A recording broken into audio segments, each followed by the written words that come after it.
বিসমিল্লাহির রহমানির রহিম। আসসালামু আলাইকুম। ভার্চুয়াল এডিটর হাফেজ মাওলানা শাহজালাল গোলদার স্টুডিওর বাহির হতে অনুষ্ঠানগুলি এডিটিং এবং পরিচালনা করছেন। www.dailynewsstar.com, নিউজ স্টার ভবন, অনলাইন নিউজ পোর্টাল www.dailynewsstar.com, দি ডেইলি নিউজ স্টার ইংরেজি সংবাদপত্রের নিউজ পোর্টাল, সামাজিক আমাদের যেটা এখানকার আমরা অনুষ্ঠান আপলোড দিয়ে থাকি YouTube, NSTV S A Goldar, WhatsApp S Ali Goldar, Facebook S Ali Goldar. আজ 1 সেপ্টেম্বর 2025। আমাদের এখানে আজ নিয়মিত সোমবারের যে অনুষ্ঠান কাস্টমস রাজস্ব সংবাদ এবং NSTV নিউজ, শুরুতেই আমাদের এখানে আজ নিউজ স্টার ভবন থেকে যে অনুষ্ঠান, শুরুতেই আমরা আজ NSTV নিউজ অনুষ্ঠানটি করে নিব। মুস্তাফিজুর রহমান গোলদার আজকের এখানকার নিউজ স্টারের এই যে সংবাদ পাঠক এবং অনুষ্ঠান পরিচালক। শুরুতেই আমাদের আজ সংবাদপত্র তিনটি: the Daily News Star, Daily Industry, Dainik Ittefaq. শুরুতেই আমি দি ডেইলি নিউজ স্টারের সংবাদ, একটি সংবাদের মাধ্যম দিয়েই আর কি আজকের আমাদের NSTV সংবাদ শুরু করবেন মুস্তাফিজুর রহমান গোলদার। বিসমিল্লাহির রহমানির রহিম। আসসালামু আলাইকুম। NSTV স্টুডিওতে সবাইকে স্বাগত। স্টুডিওতে উপস্থিত আছেন দি ডেইলি নিউজ স্টার সম্পাদক ও প্রকাশক এবং ডেমোক্রেটিক বাংলাদেশের প্রেসিডেন্ট জনাব শাহজাহান আলী গোলদার। আসসালামু আলাইকুম। আজ সোমবার 1 সেপ্টেম্বর 2025। শিরোনাম পড়ছি: wealth gap widens, commission trade hurts passions, আলেরা লুটিং, ক্রিপলস ব্যাংক। এই জায়গায় এই যে ব্যাংক লুট করেছে আওয়ামী লীগরা, এই যে AL মানে আওয়ামী লীগ, AL মানে আওয়ামী লীগ, এইটা ব্যাংকের লুটের সাথে আওয়ামী লীগের সম্পর্ক কি, এই সংবাদটা বুঝতে গেলে আর কি ওই যে লোকটা নিউজ করছে না, নিউজ করছে কে, ইন্ডাস্ট্রি না স্পেশাল করেসপন্ডেন্ট মাহফুজ ইমরান। মাহফুজ ইমরান, এই মাহফুজ ইমরানকেই আমি বলছি। আমি দি ডেইলি নিউজ স্টার ইংরেজি সংবাদপত্রের সম্পাদক। এই রকম নিউজ করার আগে দিয়ে ওই যেরকম AL, আমি যতটুকু বুঝেছি এটা আওয়ামী লীগ, ওখানে কিন্তু AL ওখানে স্পেস নাই না, যেই কারণে এই নিউজটা কিন্তু এটা ওই টাকা পয়সা খরচ করে এইটা করা হয়েছে আর কি। এইরকম নিউজটা আমরা না করি, আর এই ইংরেজি আর দরকার নাই, আর ইত্তেফাক থেকে পড়লে হয়, ওইটাই রিভিউ করব। দৈনিক ইত্তেফাক। প্রধান উপদেষ্টার সঙ্গে পৃথক বৈঠক, ফেব্রুয়ারিতে নির্বাচনে আশ্বস্ত বিএনপি। বিএনপির 47তম প্রতিষ্ঠাবার্ষিকী আজ। জাপার কার্যক্রম স্থগিত, দাবি জামাত ও এনসিপির। শিক্ষার্থী গ্রামবাসী সংঘর্ষে রণক্ষেত্র চট্টগ্রাম বিশ্ববিদ্যালয়। এখানে এই যে বিএনপির 47তম প্রতিষ্ঠাবার্ষিকী যদি আজ হয়, তাহলে বিএনপির জন্মের আগে কিন্তু বিএনপির যে একটি রাজনৈতিক দল ছিল, এই যে জাগদল, জাতীয়তাবাদী গণতান্ত্রিক দল, তো ওইটা তখন জাতীয়তাবাদী গণতান্ত্রিক দল রাজনৈতিক দল হিসেবে নয়, জিয়াউর রহমানের এই যে সামরিক শাসকের একটি রাজনৈতিক দল গঠন করবেন সেই মর্মেই আর কি ওই জাগদলটা করেন। অতঃপর আর কি খুলনার সেই শাহ আজিজুর রহমান, যেনাকে আর কি জিয়াউর রহমান সাহেব প্রধানমন্ত্রী করেছিলেন, ওই সেই শাহ আজিজুর রহমানের পরামর্শেই আর কি বাংলাদেশ জাতীয়তাবাদী দল প্রতিষ্ঠা করেন। সেই থেকে নিয়ে এই বিএনপির বয়সটা এখন 47 বছর হয়েছে না পড়েছে, 47তম, তার মানে 47তম মানে হয়েছে। হ্যাঁ, তো হেডিং অনুপাতে 47তম যদি হয়ে থাকে আর কি, তাহলে ওই জাগো দলটা এখানে কাউন্ট করে নাই। আমি ওই সেই জাগো দল থেকে এই জাতীয়তাবাদী দলে রূপান্তরের সময়কালীন যে পিপুল কনসেনসাস, এখন যেটা এই যে রিপ্রেজেন্টেবল, এই যে কি বলে প্রেজেন্টেবল রিপ্রেজেন্টেশন, ওই যে পিআর পদ্ধতি, তো ওইটা ওই জিয়াউর রহমানের ওই জাস্ট লাইক পিআর আর কি।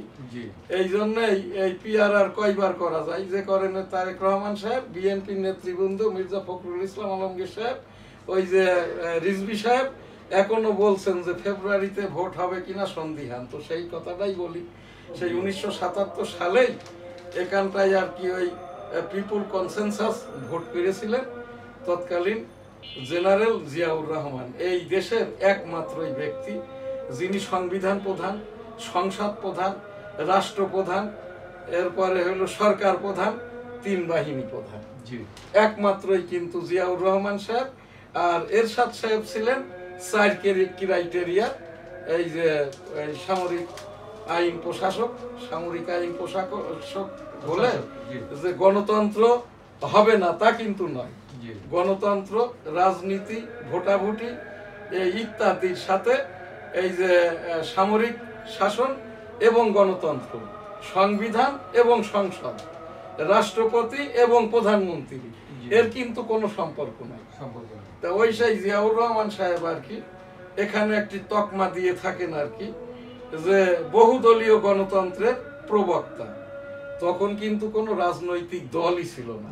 জিয়াউর রহমান যখন পিপুল কনসেনসাস দিয়েছেন তখন কিন্তু কোনো রাজনৈতিক দলই ছিল না, একমাত্র জিয়াউর রহমান সাহেব সকল রকমের রাজনৈতিক দল এই যে নিষিদ্ধ করে ওই পিপুল কনসেনসাস দেন। তারপরেই আর কি 1979 সালে সাধারণ নির্বাচন দেন। 1977 সালের সেই পিপুল কনসেনসাস ভোটের আমি পুলিং এজেন্ট ছিলাম। বৈষম্য হয়েছিল, ভোটাভুটি হয় না, হয় নাই, টিয়ার গ্যাস, গোলাগুলি হয়। আতিয়া স্যার আমাদের বলেন, পুলিং অফিসার ছিলেন, বহুবার আমি বলেছি আমার এই পুরো গ্রামে, তোরা পালা, জীবন নিয়ে বাঁচলে ভোট অনেক হবে। ওই অতপর আর কি পরের দিন শুনলাম 98% ইয়েস এবং 2% নো। সেই পিপুল কনসেনসাস ভোটের ইয়েস ব্যালটটি ছিল সবুজ আর নো ব্যালটটি ছিল গোলাপি। আমাদেরকে পূর্বের ওই যে রাত্রেই আর কি ওই পলাশ হোটেলের একটি বিরিয়ানির টিকিট নগদ 50 টাকা দেয়, বিরিয়ানিও খাওয়া হয়নি, 50 টাকাটা দামি আমার কাছে এখনো আছে। যে কোনো সময় সুযোগ মতো এই যে আমি 13তম জাতীয় সংসদ নির্বাচনেও এই টেবিল প্রতীক নিয়ে স্বতন্ত্র হিসেবে 18 কোটি 17 লক্ষ জনগণের বুঝার লক্ষ্যে, এখানে বাংলাদেশে এখন ভোটার সংখ্যা 12 কোটি 64 লক্ষ, আর বিদেশি ভোটারকে যদি ভোট দিতে দেওয়া হয় সেখানটায় আছে আরো 70 লক্ষ ভোটার। তাহলে আমাদের বাংলাদেশের দেশ বিদেশ মিলে ভোটারের সংখ্যা এই যে 13 কোটি 34 লক্ষ। তা আমি এই বাংলাদেশ গণতন্ত্র, সামরিকতন্ত্র, সংসদ, নির্বাচন, ভোট বোঝার জন্য আর কি আমার সেই ডেমোক্রেটিক বাংলাদেশ এরশাদ তাড়ানোর আন্দোলনের সময় প্রতিষ্ঠা করা গবেষণামূলক, বর্তমানে এই যে ডেমোক্রেটিক বাংলাদেশ, আমি প্রেসিডেন্ট এম শাহজাহান আলী গোলদার, আমি ওই নির্বাচন কমিশন হতে নিবন্ধিত হব না, আমার প্রতীক টেবিলে আমি ভোটটা করব 13তম জাতীয় সংসদ নির্বাচন, আমি নিশ্চিত ফেল করব জেনেও ভোটাভুটি, নির্বাচন, ভোটের অংশগ্রহণ কত পার্সেন্ট ইত্যাদি জানার জন্যই ভোটটা করব। সেই জায়গাটাই আমার সেই কথাটা এত কেন বললাম, এই জায়গাটাই যদি এই যে মুক্তিযোদ্ধা নিধন কল্পে এই এখন যারা আর কি ছাত্র জনতা সরকারের বৈষম্য বিরোধী ছাত্রদের পক্ষ থেকে বলা হচ্ছে, এই যে বিশেষ করে শিবির, জামাত, এবি পার্টি বলছে যে 1971 সালে এই যুদ্ধটা করিয়েছে ভারত। নো, ওইটা একটি যুদ্ধই ছিল, তখন এটা পাকিস্তান রাষ্ট্রের, এটা পূর্ব পাকিস্তান প্রদেশ, মুক্তিযোদ্ধাদেরকে সহযোগিতা করেছিল ভারত। অস্ত্র দিয়ে, পাতি দিয়ে, 1 কোটি শরণার্থীকে থাকতে দিয়ে, আমি সেই 1 কোটি শরণার্থীর একজন, 30 লক্ষ নিবন্ধিত তৎকালীন ভারতীয় প্রধানমন্ত্রী শ্রীমতী ইন্দিরা গান্ধী নিবন্ধিত যে এই 30 লক্ষ পরিবার, আমি তার একজন মুক্তিযোদ্ধা। আমার পিতা মরহুম হাজী মতিউর রহমান যুদ্ধাহত মুক্তিযোদ্ধা ছিলেন, মাতা হাজী বেগম খায়রুন্নেসা মুক্তিযোদ্ধা ছিলেন। তা আমি 265 দিন যুদ্ধ করতে যেয়ে আমার এই বাম কানটি নষ্ট, এখনো নষ্ট। সনদ দেখাচ্ছে কেন? এছাড়া উপায়টা তো আর নাই। এই দেশে ওই জেডাই খান পান্নার 103 জ্বর এখনো নামছে না, সার্বক্ষণিক তাকে ভয়ের ভিতরেই রাখছে। আর একজনের ফজলুর রহমান সাহেব, হ্যাঁ, আমার কেউ কিছু এই যে রাজাকাররা বা মুক্তিযোদ্ধারা, এই যারা আর কি ভুয়া মুক্তিযোদ্ধা ইত্যাদি ইত্যাদি আর কি, এই দেশটা যখন মুক্তিযুদ্ধটা হয় তখন এই দেশে ছিল মুসলিম লীগ, শান্তি কমিটি চেয়ারম্যান মেম্বার আল বদর আল শামস রাজাকার, রূপান্তরিত হয়ে এখন জামাত ইসলাম ওই সেই শান্তি কমিটি চেয়ারম্যান মেম্বার আল বদর আল শামস রাজাকারের দায়িত্বটা পালন করছে। এরাই বলছে আর কি, এদের ছেলেপিলেরাই বলছে আর কি মুক্তিযুদ্ধ হয় নাই, 1971 সালে গন্ডগোল হয়েছিল। যে কথাটি 23 মার্চ 1971 আমাদের ওই সেই কাগজপুকুরের পিস কমিটির সদস্য গহর মোড়ল পুত্র মিজানুর রহমান মাস্টার আমাদেরই স্যার 23 তারিখ বলেছিল আর কি দেশে গন্ডগোল হচ্ছে, আর কবে দেখা হবে জানি না, আল্লাহ হাফেজ। এখন সেই কথাটাই, এটা কে বলবে? আমি বলতে পারছি কি জন্য? আমি তো চাক্কর 265 দিন যুদ্ধ করেছি। এখানে এইটা আমি বলছি, বাবারে তোমাদের যদি মুক্তিযোদ্ধা দরকার না হয় আমার বাড়িতে আসো।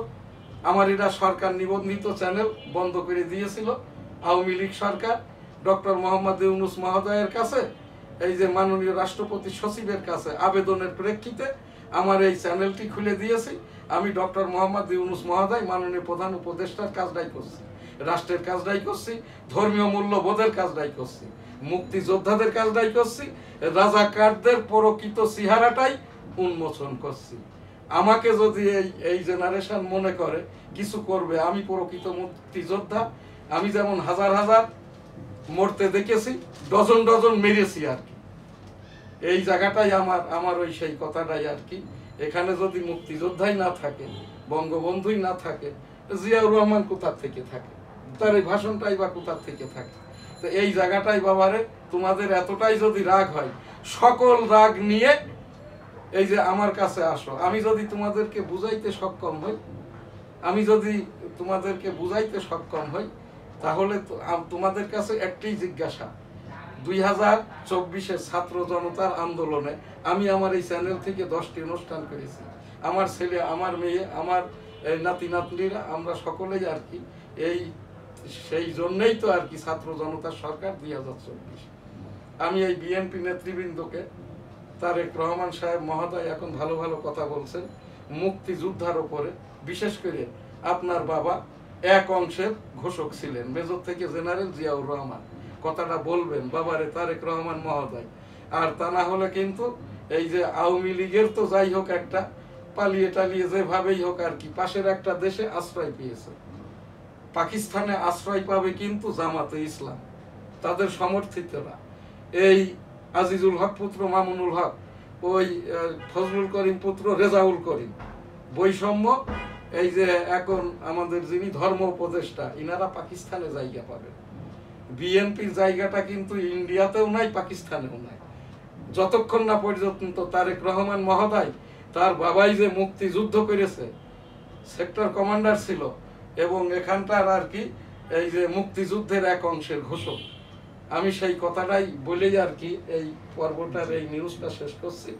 জিয়াউর রহমান মহোদয় বঙ্গবন্ধুর পক্ষে 27 মার্চ 1971 কালুরঘাট বেতার কেন্দ্র থেকে প্রথম তো হান্নান শাহ, প্রথম এই চট্টগ্রামের দ্বিতীয় পর্যায়ে জিয়াউর রহমান সাহেব যে ঘোষণাটি দেন বঙ্গবন্ধুর পক্ষে, আমি ইংরেজিতে সংক্ষেপ করে নিয়েছি। সারা বিশ্বের বাংলাদেশে এই যে বৈষম্য বিরোধী ছাত্রদের বাবাদের, কারণ আমি এই বৈষম্য বিরোধী ছাত্রদের দাদার বয়সী, সেই হিসাবটাই আর কি অনুরোধ ক্রমে আমি এখান থেকে উপস্থাপনা করছি সেই জিয়াউর রহমান মহোদয়ের ভাষণটি। এই রকম ছিল, I am Major Ziaur Rahman, declared there on behalf of Bangabandhu Sheikh Mujibur Rahman, Bangladesh is independence 26 March 1971। জয় বাংলা, আমার সোনার বাংলা, আমি তোমায় ভালোবাসি। ধন্যবাদ। নূরের অবস্থার উন্নতি, আইসিইউতে পরীক্ষা চলছে, শিক্ষার্থী বান্ধব ক্যাম্পাস গড়ে তুলতে কাজ করব। আব্দুল কাদের। ঢাবিকে পুরোপুরি একাডেমিক প্রতিষ্ঠানে রূপান্তর করতে আব্দুল চায়। কাদের কি এই শিবিরের না গণতান্ত্রিক ছাত্র সংসদ? আচ্ছা, যাই হোক। ঢাবিকে পুরোপুরি একাডেমিক প্রতিষ্ঠানে রূপান্তর করতে চায় আবু সাদিক কায়েম, ছাত্র ওই শিবিরের বৈষম্য। জি। প্রথম ওর ওই ভাইস চ্যান্সেলরকে ওখানতে সরা। এই যে যারা এই ডিপার্টমেন্টের একজন ওই প্রভাষক বা অ্যাসোসিয়েট প্রফেসর, এরা যে ডিপার্টমেন্টাল প্রধান, ডিন, তারপরে এই যেগুলো পদ আছে না বিশ্ববিদ্যালয়ে, জি। উপাচার্য, এইগুলো সেই যে বসে আছে আর কি, এদেরকে না সরাইলে এই ভোটটাই কিভাবে হবে বা না হবে সেইটার এখান থেকে বলার কিছু নাই। সত্যিকারের নারী বান্ধব ক্যাম্পাসে রূপ দিতে চায় স্বতন্ত্র প্রার্থী। শহীদদের রক্তের মর্যাদা রক্ষা করতে চায় ছাত্রদল। বিচার বিভাগের সংস্কার ৮০% সম্পন্ন হয়েছে প্রধান বিচারপতি। আওয়ামী লীগ অবশ্যই নির্বাচন। এই যে প্রধান বিচারপতি জি, এই যে কথাটা বলছে ৮০% সম্পন্ন হয়েছে আর কি, এই কথাটা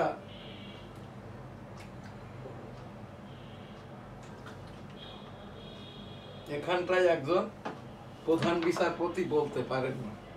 জি, প্রধান বিচারপতি কিন্তু এই সকল কথাবার্তা নিধন কল্পে যে কমিশন প্রধান বিচারপতি এবং ৬ জন বিচারপতি সমন্বয়ে যে প্রধান বিচারপতির কমিশন করেছে, তার প্রথম কথাটাই হলো এলোমেলো কথাবার্তা, অতিরিক্ত কথাবার্তা, এইগুলো না বলার জন্য কমিশন।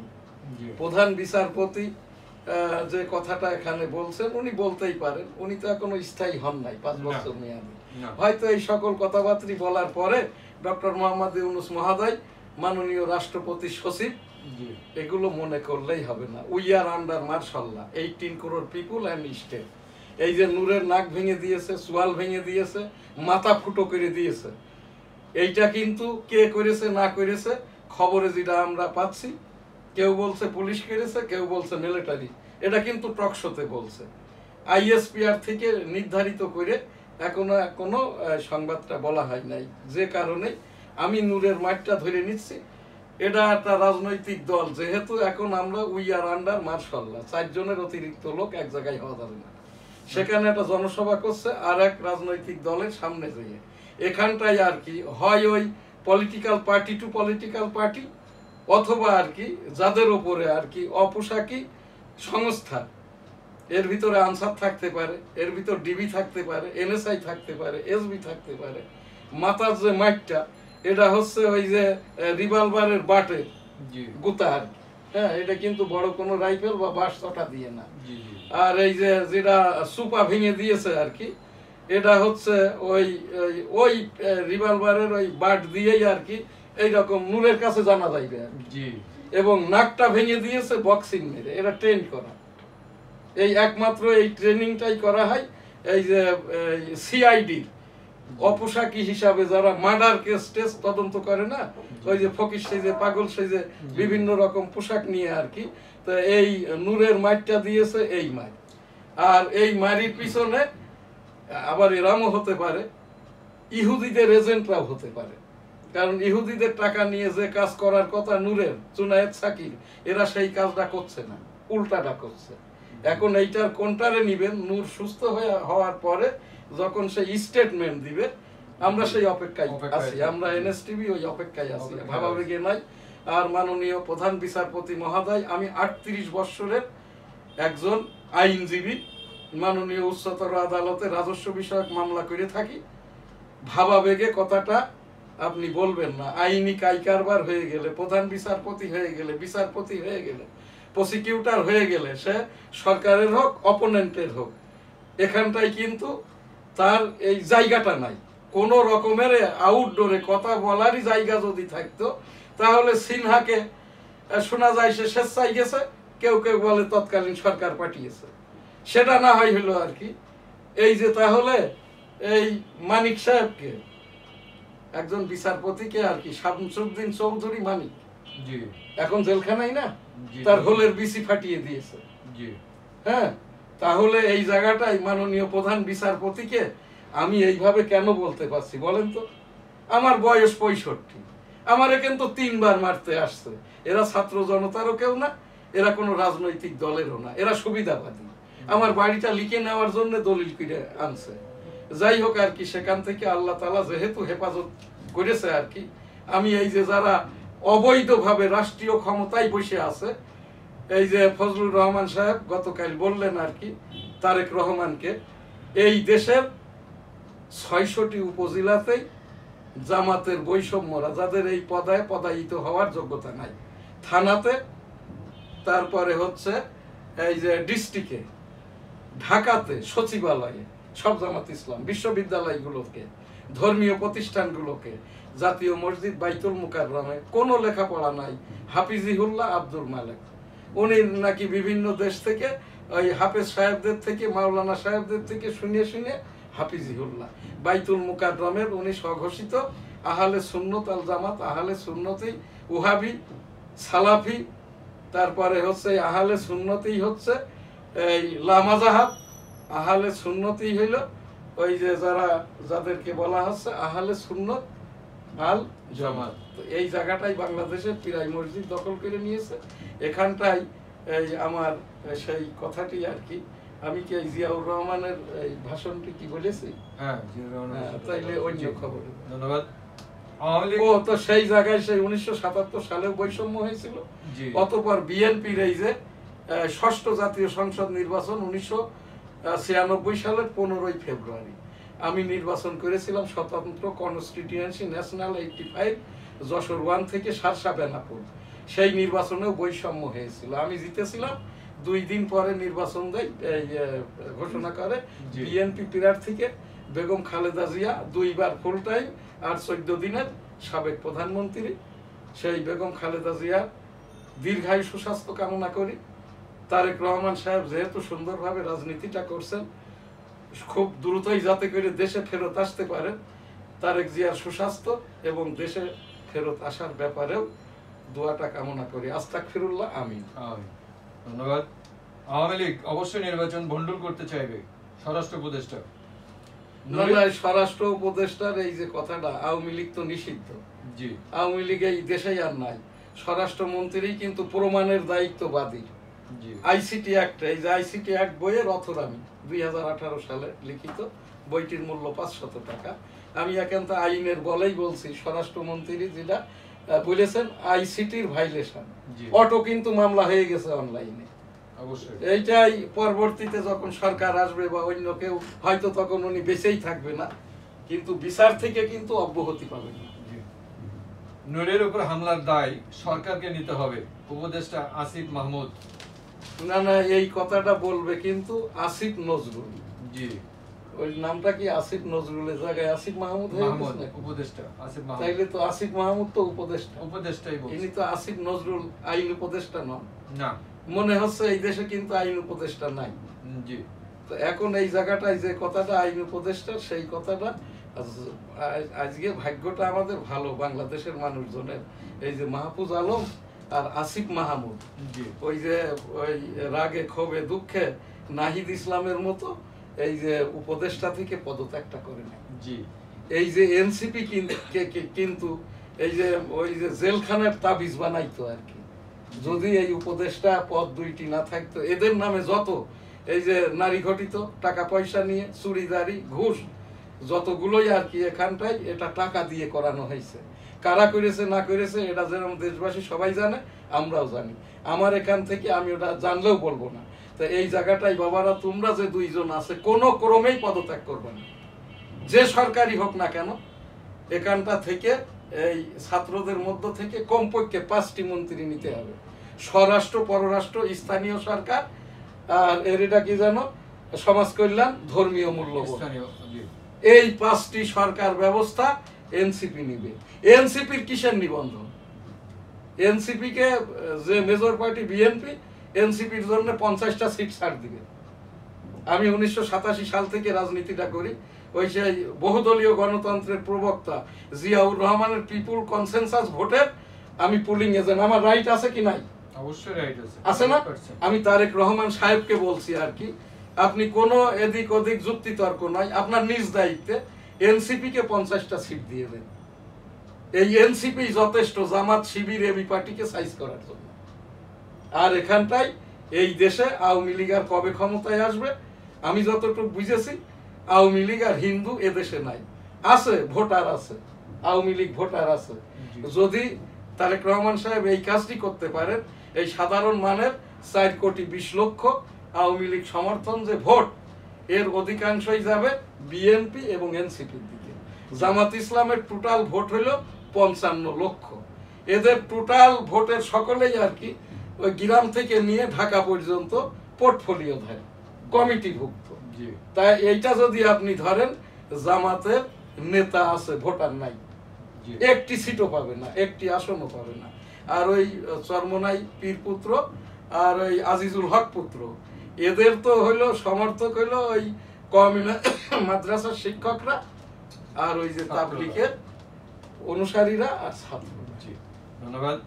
বাংলাদেশ কৃষি বিশ্ববিদ্যালয় বন্ধ ঘোষণা, 7 ঘন্টা অবরুদ্ধ, 227 শিক্ষার্থীদের উপর বহিরাগতদের হামলা, বিক্ষোভ, সেনা ও বিজিবি মোতায়েন। নির্বাচন ঘিরে অশুভ শক্তির অপতৎপরতা দৃশ্যমান হয়ে উঠছে। তারেক রহমান। উপকূলের কাছে মার্কিন যুদ্ধ জাহাজ, আতঙ্কে ভেনেজুয়েলার বাসিন্দারা। না, ওই ভেনেজুয়েলায় যে যুদ্ধ জাহাজ, আমাদের ওই সেন্ট মার্টিনের মহিষোপানে ওই যুদ্ধ জাহাজ আছে। আপনার খুব বেশি দিন অপেক্ষা করতে হবে না। আজকেও খবরে দেখলাম রেজওয়ানা পলিথিনের কথা বলছে। পলিথিন আমাদের এই দেশে আছে, এই সেই 2015 সাল থেকে পলিথিন দেশে আর নাই। হ্যাঁ, এটা যেগুলো আছে শপিং ব্যাগ, এগুলো ওই এটা থাকবেই, এটা পলিথিনের জায়গায় অন্য এইরকম পলিথিন জাতীয় আসবে। কাজে এইটার ওপরে কথা নাই, যাতে করে আমাদের ওই সেন্ট মার্টিনে যাইতে পারি। আর ওই আমেরিকান যুদ্ধ জাহাজ যাতে আমাদের মহিষোপানে অর্থাৎ বঙ্গোপসাগরের বহির্নোঙ্গরে না আসে, এইটাই আমি এই যে মাননীয় রাষ্ট্রপতির সচিব, মাননীয় প্রধান উপদেষ্টা ডক্টর মোহাম্মদ ইউনূস মহোদয়ের সচিব বরাবর উপস্থাপন করছি। আজ সময় আপনার আর নাই। এখন আমাদের যেটা হজ উমরা লাব্বাইক আল্লাহুম্মা লাব্বাইক, লাব্বাইক লা শারীকা লাক লাব্বাইক ইন্নাল হামদা ওয়া নি'মাত লাকা আল মুলক লা শারীকা লাক। রব্বুল আলামিন পাক পরওয়ারদিগার বিশ্বের সকল মানুষকে একবার করে হজ উমরা করার তৌফিক দান করুন, আমিন। এখন আমাদের আজকের যেটা এই যে বাইতুল মুকাররম এবং কাকরাই নির্ধারিত, এখানে খতিব পেশ ইমাম নিয়োগ দেওয়া হোক। বাইতুল মুকাররমের পূর্ব গেটটা সাফ সুতরা করে মুসল্লিদের নামাজ পড়ার উপযোগী করা হোক। বাইতুল মুকাররমে জুমার দিন আগে 2 লক্ষ দিক মুসল্লি হয়তো, এখন 30,000 হয় না। ইউটিউবাররা আমাদের এই এনএসটিভি থেকে প্রোগ্রাম করার কারণে হাফিজুল্লাহ আব্দুল মালেককে নিয়ে যে ট্রল করছিল, যে কি বলে এখান থেকে রসালো ভিডিও প্রোগ্রাম করছিল, সেইগুলো এখন আমি আর ইউটিউবে খুব একটা দেখছি না। আমার এই আইসিটি অ্যাক্ট যাদের অ্যাক্রিডিটেশন নাই, ইভেন যারা স্থায়ী নিযুক্ত নন, সেই রকম কোনো মাওলানা হলেও বাইতুল মুকাররমের খতিবটা হয়ে জুমার নামাজ পড়াইতে গেলেও আর কি পাক আল্লাহ পাক রাব্বুল আলামিনের যে বাইতুল্লাহ শরীফ, কাবা শরীফ, এখানকার যে নিয়মেই আর কি যে নামাজটা হয়, সেইভাবেই আর কি এখান থেকে ওই নামাজটা পড়াইতে হবে। অর্থাৎ পোশাক হচ্ছে এই যে আশা বা লাঠি, পায়জামা, পাঞ্জাবি, জুব্বা, এই যে টুপি, পাগড়ির রুমাল, আশা বা লাঠি। বাইতুল্লাহতে যে রকমটা বাৎসরিক 52 খুতবার থেকে খুতবা, সানি খুতবা। আর ওই পোশাকটা তো হবেই। এখন যিনি হাফিজুল্লাহ আব্দুল মালেক মহোদয় স্বঘোষিত আহলে সুন্নাত আল জামাত। আহলে সুন্নাত আল জামাতই হচ্ছে ওহাবি, খারিজি, লামাজাহাব, এই যে সালাফি, এই আহলে সুন্নাত আল জামাত, এইগুলাই আর কি। এইটা আমাদের বাংলাদেশটাই ভরে গেছে এদের পিছনে। লগ্নিটা করছে জায়ান ইহুদি, অর্থাৎ ইহুদি আর হিন্দু হওয়া যায় না। যারা ইহুদিতে ওই অংশগ্রহণ করেছে, যেমন বেঞ্জামিন নেতানিয়াহু, ইসরায়েলের প্রধানমন্ত্রী, এইটা থেকে রাব্বুল আলামিন এই সকল বৈষম্য থেকে আমাদেরকে মাফ করে দিন। আমার এই এনএসটিভি টেবিল থেকে যে অনুষ্ঠানে আমি করতেছি আর কি, এখান থেকে এগুলো আস্তাগফিরুল্লাহ, আস্তাগফিরুল্লাহ, আস্তাগফিরুল্লাহ, রাব্বুল আলামিন কবুল করে নিন, আমাদেরকে মাফ করে দিন, এই সকল মাওলানাদেরকে হেদায়েত দিন এবং আমাদের এই দোয়াকে কবুল করে নিন। আস্তাগফিরুল্লাহ, আমিন। আজকের প্রোগ্রাম আমি এখানটাই, অন্য প্রোগ্রামগুলো এখানে আর সময়টা আমাদের নাই, আমি অন্য দিন সময় পাইলে বলবো। আমি সেই মুক্তিযুদ্ধ বিষয়ক, আমি 1971 সালের 265 দিনের মুক্তিযোদ্ধা, মাননীয় প্রধান উপদেষ্টা, মাননীয় রাষ্ট্রপতির সচিব, এরপরে হচ্ছে মাননীয় সামরিক আইন প্রশাসক, মাননীয় প্রধান বিচারপতি বরাবর উপস্থাপনা, ছাত্র জনতা সরকারের মেন স্টেক হোল্ডার, বৈষম্য বিরোধী ছাত্ররা মুক্তিযোদ্ধাদের নিয়ে যে সমস্ত অমানবিক, অসামাজিক, অসম্মানের কথাবার্তা বলছে, এইটা আমরা না করি, এইটা আমরা না বলি। এইটা আমার খুব কষ্ট হয়। আমার এই একটা অর্গান নষ্ট, আমার বাম কানটা নষ্ট। তোমরা যদি বাবারা পারো আর কি, তোমরা পারো, কানটা যদি ভালো করতে না পারো, টাকা দিয়ে তো চিকিৎসার চেষ্টাটা করতে পারো। আমরা যারা আহত মুক্তিযোদ্ধা আছি, যারা বেঁচে আছি মুক্তিযোদ্ধা প্রবীণ একেবারে, তাদের বাড়িতে তো 1 প্যাকেট করে খাবার পাঠাইতে পারো, এইটা তো পারো।